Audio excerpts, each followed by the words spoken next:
the years, the most frequently asked question on my channel is how to use the grid method. I have put off this video for far too long, and today I take you back to art class and show you exactly my process for creating a grid for your artwork. Now, using the grid method can be seriously benefiting for your learning, but also for the quality of your art. So let's grab our notebooks and a writing utensil and let's get learning. For today's class, I'll bring up my handy dandy chalkboard. Here we go. All right, let's take this snow leopard painting as an example and work our way through the sketching and the grid process. Now, my canvas size for this painting is a very strange size at 15 by 30 inches. Now, there is no way that I would be able to print anything this size at home, so we are going to have to enlarge our reference the best we can with what we have available, and that would be a home printer, a little bit of editing, and some math problem solving. The first step is to find a number that both 15 and 30 inches can be divided into that will allow for it to be printable on my home printer. So let's start off by dividing by 3. 15 divided by 3 is 5, and 30 divided by 3 is 10.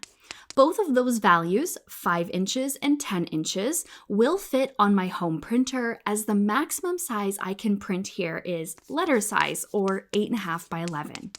As long as your final numbers are smaller than your printer size, you've found a solution.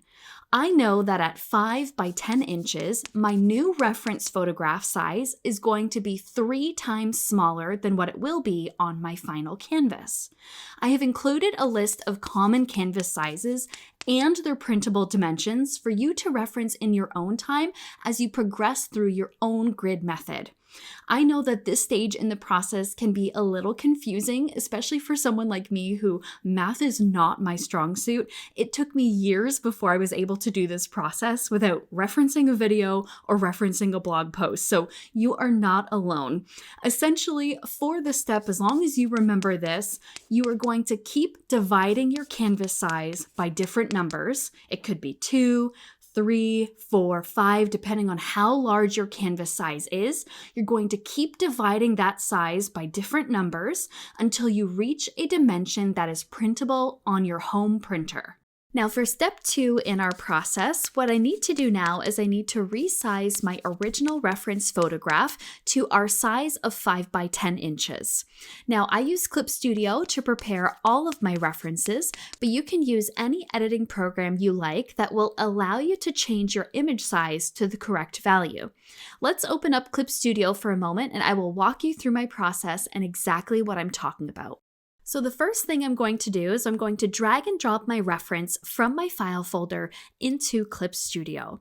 From there, what I'm going to do is I'm going to select File, New, and this is going to open up a pop-up that will allow me to create a brand new artboard with specified dimensions. So I'm going to use 5 by 10 inches, which is going to be our new artboard size, and I'm going to select OK. And from there, when I flip between the two, you can really see a difference between the original size of the photograph and my new artboard, and this is exactly what we're looking for. I'm going to use the select tool and I'm going to copy and paste my reference into our 5 by 10 inch artboard. And you can see here that those proportions from the original photograph versus our new artboard, that photo is really quite large. I'm going to use the transform tool to resize this snow leopard to the size that I'm looking for my final canvas. You can choose as much or as little of your subject or whatever you are working on. Just remember that whatever is included in this 5 by 10 inch artboard is essentially going to be what is on your canvas. So I wanted the entire snow leopard subject, so I've included it here in my artboard. Now I'm going to hit File again, and I'm going to print this project. So print off this 5 by 10 artboard. Just as you can see here, a little power of movie magic. I've printed it from my home printer on a plain inkjet piece of paper, and now we're going to get started on step number 3. For step 3, we are going to take our freshly printed reference photo, and we are going to draw a grid over top of it.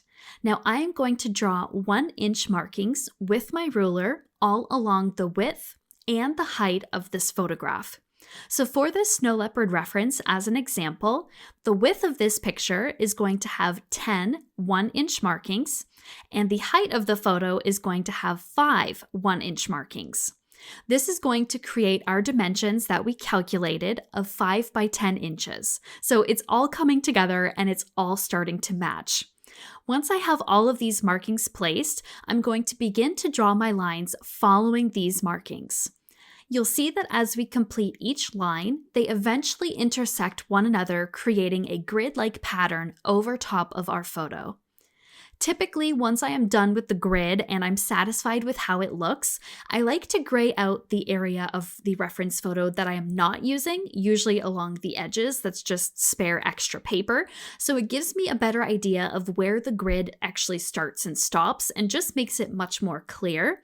And I also like to label the width of the photo with letters, for example, A, B, C, D, E.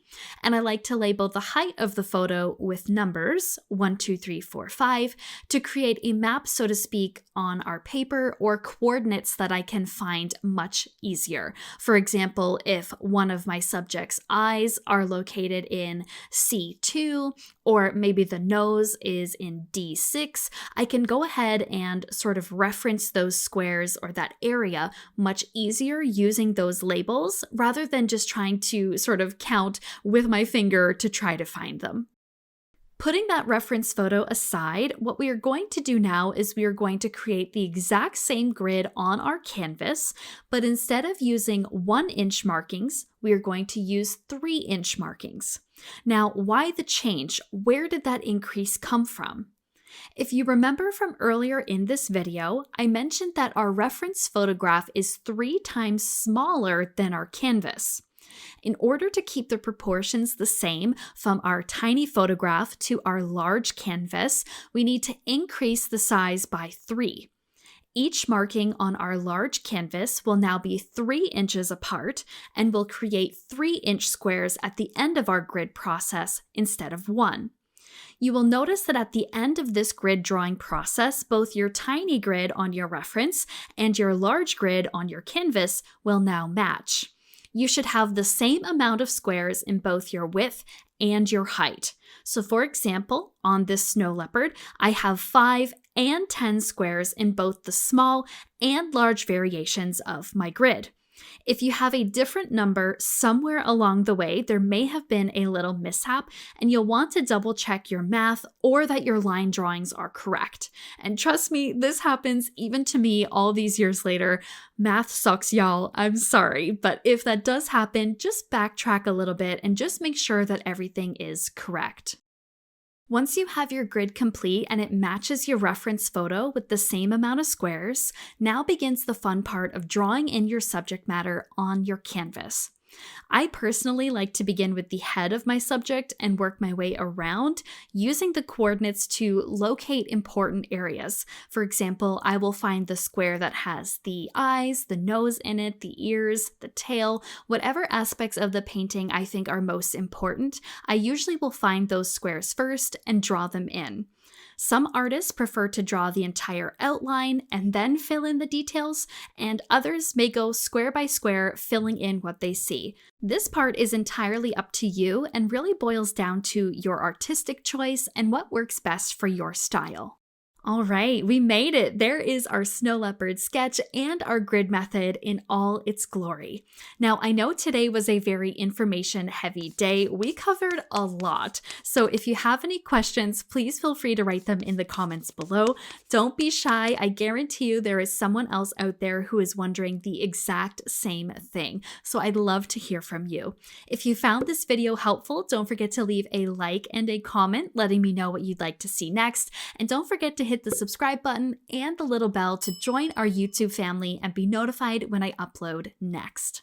A big thank you to our Patreon members. Thank you so much as always for your support and encouragement. I am so honored to have you in our community, and I really just can't say thank you enough. If you yourself would like to become a Patreon member and unlock access to all of my exclusive art lessons and tutorials, you can check out the links in the description box below. Thank you so much as always for watching, and I cannot wait to create more content for you all. I will see you in the next video. Thank you for watching.